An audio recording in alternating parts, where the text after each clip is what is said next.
In today's video, I'm going to teach you how to create a custom report in QuickBooks Online.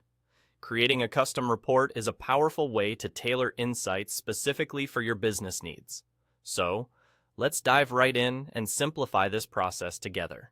First, you'll want to start by clicking on Report from the left panel of your QuickBooks Online dashboard.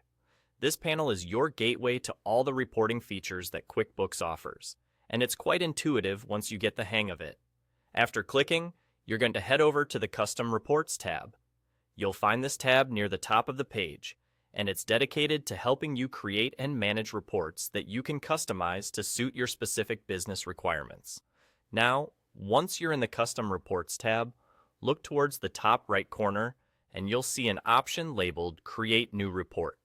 Clicking on this button is your next step. This action will open up a new window where you can start the process of building your very own custom report. The first decision you'll need to make here is choosing the type of report you'd like to create.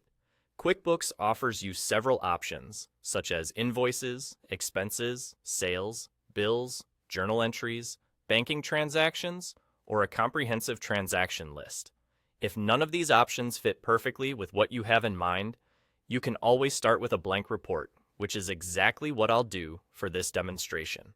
Choosing to start with a blank template gives you a clean slate and complete creative control over your report's content and format.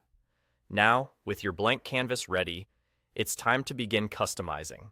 To do this, you'll want to click on Columns, which you'll find in the top right toolbar of your report window. This Columns section is where the magic happens. Here, you can handpick which data columns you want to include in your custom report. Whether you wish to focus on financial metrics, transaction details, or other critical data relevant to your business. This is your chance to organize the information exactly how you need it. Once you've meticulously selected the necessary columns and arranged them to your liking, the final step is to save your custom report. Simply click Save at the top right of your screen. And just like that, you're done. You've successfully created a customized report tailored to meet the specifics of your business. This customized report can now provide you with the insightful data and analysis you need to make informed business decisions. Remember, the more familiar you become with customizing reports, the more valuable they will become for your day-to-day operations. Happy reporting!